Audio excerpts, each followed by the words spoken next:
رحمة للعالمين يا رحمة للعالمين يا رحمة للعالمين.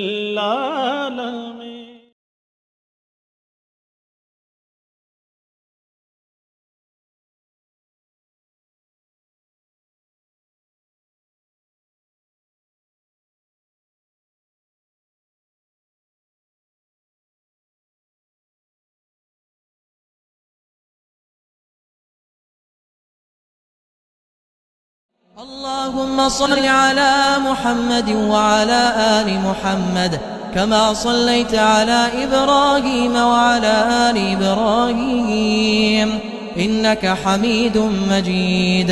اللهم بارك على محمد وعلى آل محمد كما باركت على إبراهيم وعلى آل إبراهيم إنك حميد مجيد. نحمدہ ونصلی علی رسولہ الکریم، اما بعد، اعوذ باللہ من الشیطان الرجیم، بسم اللہ الرحمن الرحیم.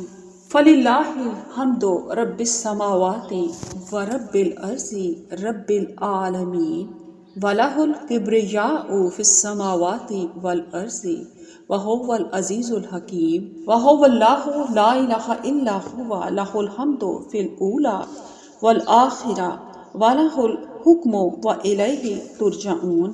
الحمد للہ الذی ہدانا لہذا وما كنا لنہتدی لولا ان ہدانا اللہ.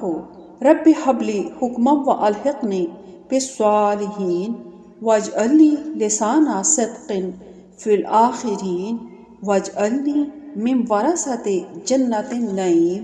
فاطر السماوات والارض انت ولی فی الدنیا والآخرہ توفنی مسلما والحقنی بالصالحین.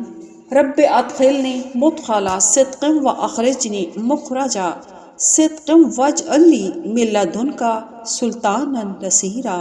رب اشرح لی صدری ویسر لی امری واحلل عقدۃ من لسانی یفقہوا قولی. السلام علیکم ورحمۃ اللہ وبرکاتہ. جہاں تک میری آواز پہنچے، بے شمار اور بے حساب صحت و عافیت اور امن و سلامتی کی دعاؤں کے بعد، معزز و مکرم سامعین، آج ہم جس سبق کو شروع کرنے والے ہیں وہ نبی کریم صلی اللہ علیہ وآلہ وسلم کی دعوت اسلام کے بارے میں ہے. آئیے اب ہم اس سبق کو شروع کرتے ہیں. الحمدللہ نحمدہ ونستعینہ ونستغفرہ ونعوذ باللہ من شرور انفسنا ومن سیئات اعمالنا من یہدہ اللہ فلا مضل لہ ومن یضلل فلا ہادی لہ واشہد ان لا الہ الا اللہ وحدہ لا شریک لہ واشہد ان محمدا عبدہ ورسولہ. رسول اللہ صلی اللہ علیہ وآلہ وسلم نے ایک یا دو دن نہیں، پورے 13 سال تک مشرکین مکہ کی طرف سے طرح طرح کی تکلیفیں اور مشقتیں جھیلی. مکہ کے میدانوں اور طائف کی چٹانوں پر شام و سحر پیغام توحید سنایا، لیکن مکہ اور طائف کے مشرک سردار اتنے شقی القلب نکلے کہ انہوں نے کائنات کی سب سے زیادہ سچی اور برگزیدہ ہستی کی بات نہیں مانی. معراج کے بعد اللہ تعالیٰ نے آپ صلی اللہ علیہ وآلہ وسلم کے لیے ایسا باب بشارت کھولا کہ ہر آنے والا دن آپ کے لیے یہ نوید لے کر آیا کہ بس اب مکہ کی سختیوں کا دور ختم ہوا، اب اچھے دن آنے والے ہیں. اب آپ کی توحید برگ و بالا رنگ لائے گی اور ساری دنیا میں نور وحدت کا اجالا پھیلا دے گی. عادت مبارک یہ تھی کہ آپ صلی اللہ علیہ وآلہ وسلم جہاں کہیں کوئی مجمع دیکھ لیتے فوراً وہاں پہنچ جاتے تھے اور دعوت اللہ دیتے تھے. اس مناسبت سے حج کے دنوں میں آپ صلی اللہ علیہ وآلہ وسلم کی تبلیغ سرگرمیاں بہت بڑھ گئی تھیں. آپ صلی اللہ علیہ وآلہ وسلم دور و نزدیک کے علاقوں سے آنے والے حاجیوں سے ملاقات فرماتے تھے اور اس مقصد کے لیے ایک ایک خیمے پر تشریف لے جاتے تھے. حج کے لیے آنے والے کے روبرو انسان کی تخلیق کا اصل مقصد بیان فرماتے تھے اور اللہ کی بندگی کی دعوت پیش کر کے جنت کی بشارت دیتے تھے۔ اللہ تعالیٰ کو آپ صلی اللہ علیہ وآلہ وسلم کی یہ محنت شاقہ بھا گئی۔ ہوا یوں کہ نبوت کے 11ویں سال حج کے موقع پر یثرب یعنی مدینہ کے 6 افراد نے آپ صلی اللہ علیہ وآلہ وسلم کے دست مبارک پر اسلام قبول کر لیا۔ کلمہ طیبہ پڑھاتے ہی آپ صلی اللہ علیہ وآلہ وسلم نے انہیں جو سب سے پہلا سبق دیا وہ دین حق کی دعوت و تبلیغ کا سبق تھا۔ آپ صلی اللہ علیہ وآلہ وسلم نے انہیں یہ حقیقت عظمیٰ اچھی طرح ذہن نشین کرائی کہ اسلام قبول کرنے کے بعد اب تمہارا پہلا فرض یہ ہے کہ مدینہ واپس پہنچتے ہی اپنے گھرانے، اپنے قبیلے اور دیگر لوگوں کو اسلام کی دعوت دو۔ ان حضرات نے آپ صلی اللہ علیہ وآلہ وسلم سے وعدہ کیا کہ وہ دعوت و تبلیغ کا فرض ضرور انجام دیں گے۔ انہوں نے اپنا وعدہ نبھایا، تبلیغ و دعوت کا فرض خوب انجام دیا۔ یوں چراغ سے چراغ جلنے لگا۔ نتیجتاً اگلے سال حج کے موقع پر ان حضرات کے ساتھ 7 نئے افراد مکہ مکرمہ آئے اور رسول اللہ صلی اللہ علیہ وآلہ وسلم کی خدمت میں حاضر ہوئے۔ رسول اللہ صلی اللہ علیہ وآلہ وسلم امت کے دینی اور سیاسی لیڈر ہونے کے ساتھ ساتھ نہایت اعلیٰ پائے کے مدبر و منتظم بھی تھے۔ مشرکین مکہ کے فتور و فساد کے پیش نظر آپ صلی اللہ علیہ وآلہ وسلم دعوت دین کے سلسلے میں بڑی حکمت سے کام لیتے تھے اور آنے والے وفود سے اس طرح مذاکرات فرماتے تھے کہ آپ صلی اللہ علیہ وآلہ وسلم کے میٹھے اور مقدس بول مخاطبوں کے دل میں فوراً اتر جاتے تھے۔ جب نئے یثربی یعنی مدینہ کے لوگ حضرات خدمت والا میں حاضر ہوئے تو آپ صلی اللہ علیہ وآلہ وسلم نے ان سے منا کے قریب عقبہ کے مقام پر مذاکرات فرمائے۔ یہ ایسی جگہ تھی جہاں شاذ و نادر ہی لوگوں کا گزر ہوتا تھا۔ آپ صلی اللہ علیہ وآلہ وسلم کے اس طرز عمل سے حکمت، دانشمندی اور رازداری سے کام لینے کی اہمیت کا سبق ملتا ہے۔ آپ صلی اللہ علیہ وآلہ وسلم نے ان حضرات سے فرمایا، آؤ مجھ سے اس بات پر بیعت کرو کہ اللہ وحدہ لا شریک کے ساتھ کسی کو شریک نہیں ٹھہراؤ گے، چوری نہیں کرو گے، زنا نہیں کرو گے، اپنی اولاد کو قتل نہیں کرو گے، کسی پر بہتان نہیں لگاؤ گے اور کسی بھلی بات میں میری نافرمانی نہیں کرو گے۔ جو شخص ان باتوں پر پورا اترے گا اللہ رب العزت سے اجر پائے گا، اور جو ان باتوں میں سے کسی بھی بات کا ارتکاب کر بیٹھے گا اور اس پر اللہ تعالیٰ پردہ ڈال دے گا تو اس کا معاملہ اللہ کے سپرد ہے۔ اللہ چاہے گا تو سزا دے گا اور چاہے گا تو اسے معاف فرما دے گا۔ ان باتوں پر یثربی حضرات نے رسالت مآب صلی اللہ علیہ وآلہ وسلم کے دست مبارک پر بیعت کر لی اور حلقہ بگوش اسلام ہو گئے۔ جب یہ حضرات واپس جانے کے لیے تیار تھے تو آپ صلی اللہ علیہ وآلہ وسلم نے ان کے ساتھ حضرت مصعب بن عمیر رضی اللہ تعالیٰ عنہ کو پہلا مبلغ دین بنا کر مدینہ روانہ فرما دیا۔ آپ صلی اللہ علیہ وآلہ وسلم نے انہیں تاکید فرمائی کہ نئے مسلمانوں کو اسلام کے احکام سکھاؤ اور جو لوگ شرک میں مبتلا ہیں انہیں توحید کی تعلیم دو۔ یثرب میں حضرت مصعب بن عمیر رضی اللہ تعالیٰ عنہ اور ان کے ساتھ واپس جانے والے یثربی حضرات کی شاندار پذیرائی ہوئی۔ پھر حضرت مصعب بن عمیر رضی اللہ تعالیٰ عنہ اور ان 9 مسلم یثربی حضرات نے آرام کا سانس نہیں لیا۔ انہوں نے دن رات سخت محنت کی، اپنے بال بچوں، عزیز و اقارب اور دور و نزدیک کے تمام رشتہ داروں کو اللہ کا پیغام پہنچایا۔ ان کی آنکھوں سے غفلت اور جہالت کے پردے اٹھائے، نہایت جوش و خروش سے قرآن کریم سنایا اور اسلامی احکام کی برکتیں اور حکمتیں بتائیں۔ اس دعوت حق نے لوگوں کے دل گرما دیے۔ سارے یثرب میں اسلام کا چرچا ہو گیا، دور دور تک قبول حق کی فضا پیدا ہو گئی۔ پورے یثرب میں کوئی ایسا متنفس باقی نہیں رہا جسے اسلام کا پیغام نہ پہنچا ہو۔ دنیا میں ہر جگہ اور ہر زمانے کے مسلمانوں کا اصلی فرض یہی ہے کہ وہ خود بھی سچے عملی مسلمان بنیں اور دوسروں کو بھی رجوع اللہ کی دعوت دیں۔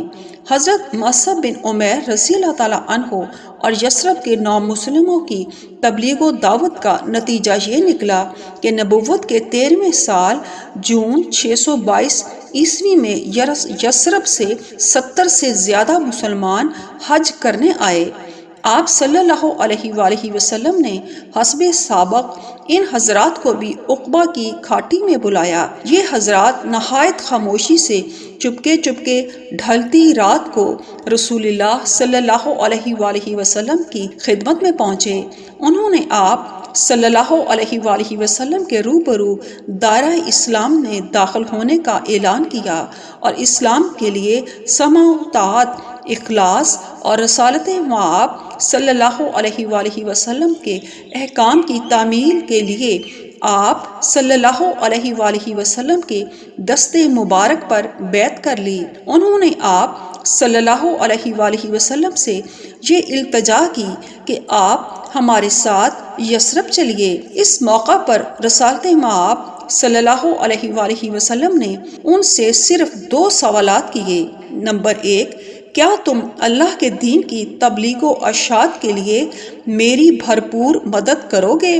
نمبر 2، کیا تم اپنے شہر میں میری اور میرے صحابہ کی اسی طرح حمایت و حفاظت کرو گے جس طرح تم اپنے اہل و عیال کی حفاظت و حمایت کرتے ہو؟ ان حضرات میں سے ایک صاحب نے کہا، بلا شبہ ہم ایسا ہی کریں گے، لیکن اس کے بدلے میں ہمیں کیا ملے گا؟ رسول اللہ صلی اللہ علیہ وآلہ وسلم نے فرمایا، تمہیں جنت ملے گی جو اللہ رب العزت کی خوشنودی کی جگہ ہے۔ اب ایک اور صاحب بولے، اے اللہ کے رسول، ایسا تو نہ ہوگا کہ آپ کو یثرب میں قوت و اقتدار حاصل ہو جائے تو آپ ہمیں چھوڑ کر واپس تشریف لے آئیں؟ آپ صلی اللہ علیہ وآلہ وسلم نے پوری قوت سے فرمایا، ایسا ہرگز نہیں ہوگا، تمہارا خون میرا خون ہے، اب تم میرے ہو اور میں تمہارا ہوں۔ اللہ کے رسول صلی اللہ علیہ وآلہ وسلم کی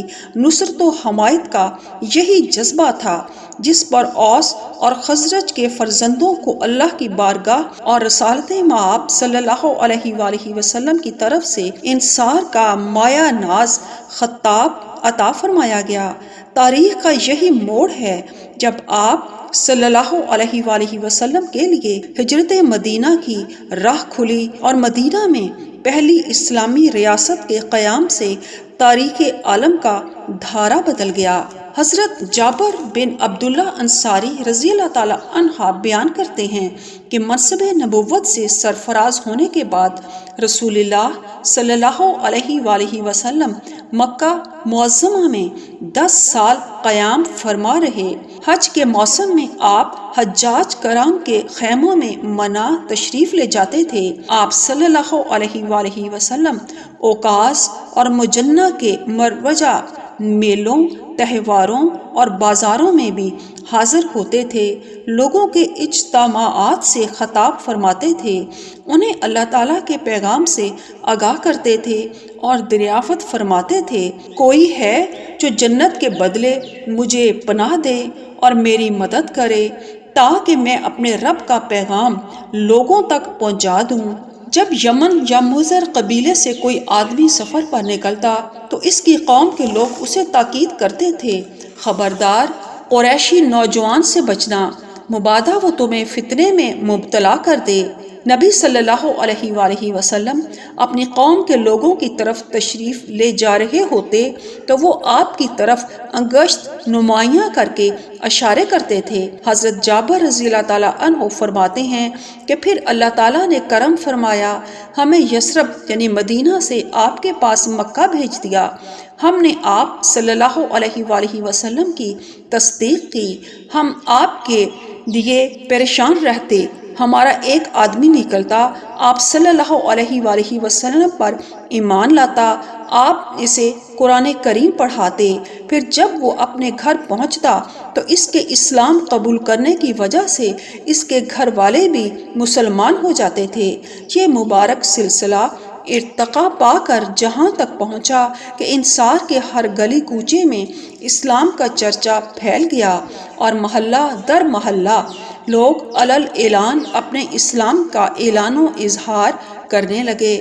رسول اللہ صلی اللہ علیہ وآلہ وسلم اللہ تعالیٰ کی بخشی ہوئی حکمت و بصیرت سے کام لے کر اپنے مقدس نصب العین کے لیے مسلسل انتھک کام کرتے رہے اور لوگوں تک اللہ کا دین پہنچانے میں شام و سحر مصروف رہے۔ آپ صلی اللہ علیہ وآلہ وسلم کی عادت مبارک یہ تھی کہ عرب کے اطراف و اکناف سے مکہ آنے والے ہر فرد سے اس کا نام اور مقام و مرتبہ دریافت فرماتے تھے، پھر اسے اللہ کی طرف بلاتے تھے اور اس کے سامنے دعوت حق پیش فرماتے تھے۔ جب اللہ تعالیٰ نے اپنے دین کو غالب کرنے اور اپنے نبی سے کیا ہوا وعدہ پورا کرنے کا ارادہ فرمایا تو آپ اپنی عادت مبارک کے مطابق 11 ہجری 633 عیسوی میں حج کے موسم میں نکل کھڑے ہوئے، منا پہنچے۔ وہاں منا کی گھاٹی کے قریب انصار کا ایک مجمع ملا۔ آپ نے انہیں دعوت اسلام دی اور ان خوش نصیب لوگوں نے یہ دعوت حق قبول کر لی۔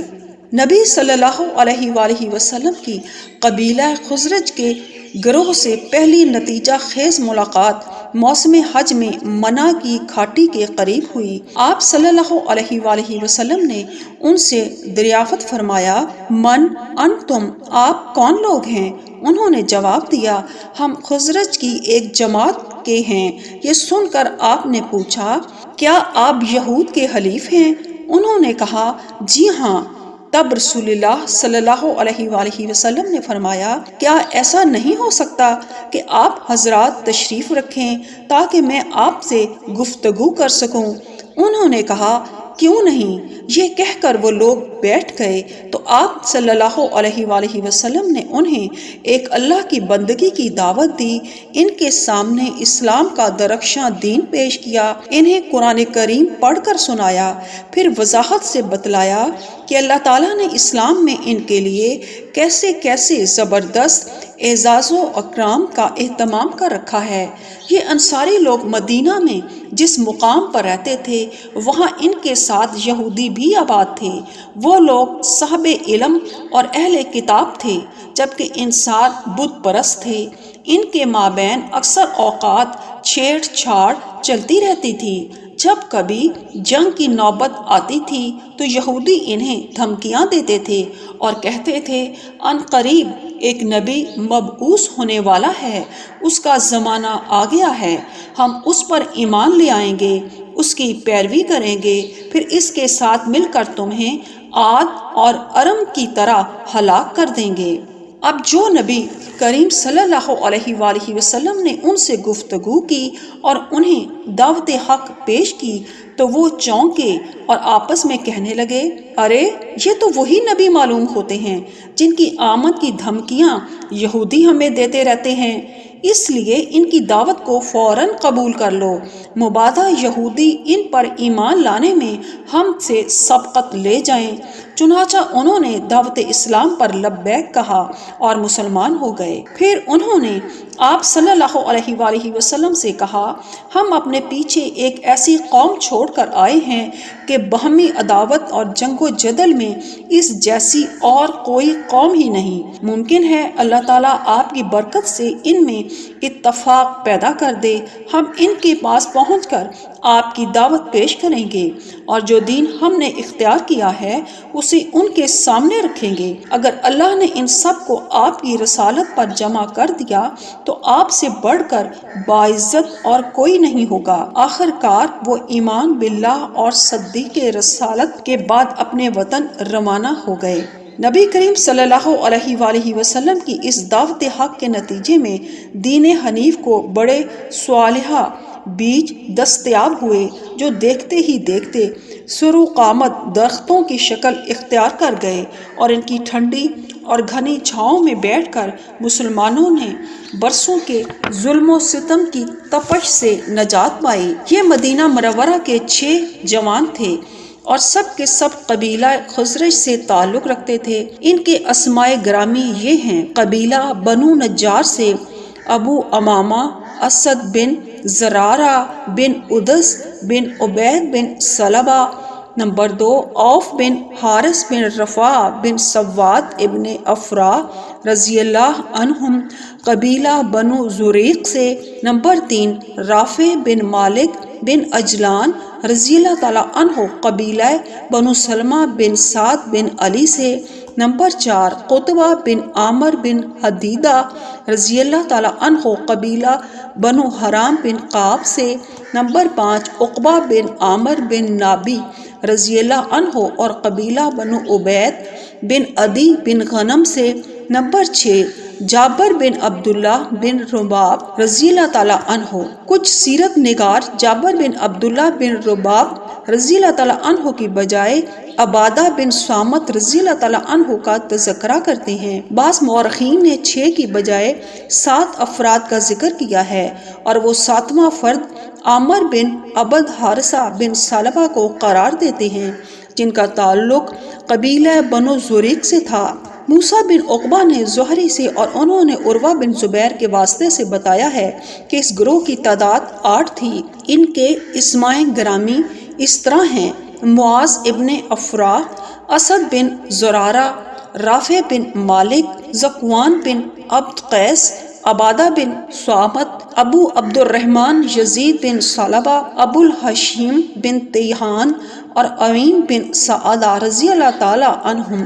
یہ حضرات اسلام لے آئے اور آئندہ سال آنے کا وعدہ کیا، لیکن جمہور کے نزدیک ان کی تعداد 6 ہی ہے، واللہ عالم بالصواب۔ جب یہ لوگ اپنی قوم کے پاس مدینہ منورہ پہنچے تو رسول اللہ صلی اللہ علیہ وآلہ وسلم کا تذکرہ کیا اور اسلام قبول کرنے کی دعوت دی۔ یوں آہستہ آہستہ مدینے میں اسلام کا چرچا ہونے لگا اور انصار کے ہر محلے میں نبی کریم صلی اللہ علیہ وآلہ وسلم کا ذکر خیر ہونے لگا۔ انصار میں سب سے پہلے کون مسلمان ہوا، اس بات میں اختلاف ہے۔ ابن قلبی رحمۃ اللہ کہتے ہیں سب سے پہلے رافع بن مالک رضی اللہ تعالیٰ عنہ نے دعوت حق پر لبیک کہا۔ ابن عبد البر رحمۃ اللہ فرماتے ہیں جابر بن عبداللہ بن رباب رضی اللہ تعالیٰ عنہ پہلے انصاری صحابی ہیں جنہوں نے سب سے پہلے اسلام قبول کیا۔ مغلطائی کہتے ہیں کہ ان میں سے اسد بن زرارہ اور ذکوان بن عبد قیس پہلے مسلمان ہوئے۔ آئندہ سال رجب میں انصار میں سے 6 اور ایک قول کے مطابق 8 افراد مسلمان ہوئے۔ ان اقوال کے درمیان یوں بھی تطبیق دی جا سکتی ہے کہ رافع بن مالک اور جابر بن عبداللہ بن رعاب رضی اللہ تعالیٰ عنہ نے سب سے پہلے اسلام قبول کیا اور اسد رضی اللہ تعالیٰ عنہ نے 5 یا 7 افراد کے ساتھ اسلام قبول کرنے کا اعلان کیا۔ صدق اللہ العظیم۔ اللهم صل على محمد وعلى آل محمد كما صليت على إبراهيم وعلى آل إبراهيم إنك حميد مجيد اللهم بارك على محمد وعلى آل محمد كما باركت على إبراهيم وعلى آل إبراهيم إنك حميد مجيد